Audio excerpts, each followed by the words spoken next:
ভগবান যে যজ্ঞের কথা বললেন এটা হচ্ছে শ্রেষ্ঠ এবং এতে কোনো খরচপাতি নেই পূজা করা, তাই জপযজ্ঞের কথা বললেন। এরকম গীতাতে বহু কথা বলেছে যেগুলো আমরা বলি কিন্তু উৎসটা কোথায় জানি না। আচ্ছা, আপনারা তো ভাগবত শ্রবণ করেন, ভাগবত শ্রবণ করেন, পাঠও করেন অনেক।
যারা গীতা পাঠ করেন দেখবেন দশম অধ্যায় বিভূতি যোগ তার 25তম শ্লোক, সেখানে ভগবান বলছেন মহর্ষি নাম ভৃগুরহম, অহম মানে আমি, গোবিন্দ বলছেন আমি, মহর্ষি নাম মানে মহর্ষিগণের মধ্যে, ভৃগু মানে ভৃগু, মহর্ষি নাম ভৃগুরহম গিরামাসনকমক্ষরম যজ্ঞরাম জপযজ্ঞস্মি স্থাবরানাম হিমালয়।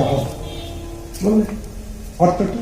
ভগবান বলছেন অর্জুন মহর্ষিগণের মধ্যে আমি হচ্ছি মহর্ষি ভৃগু।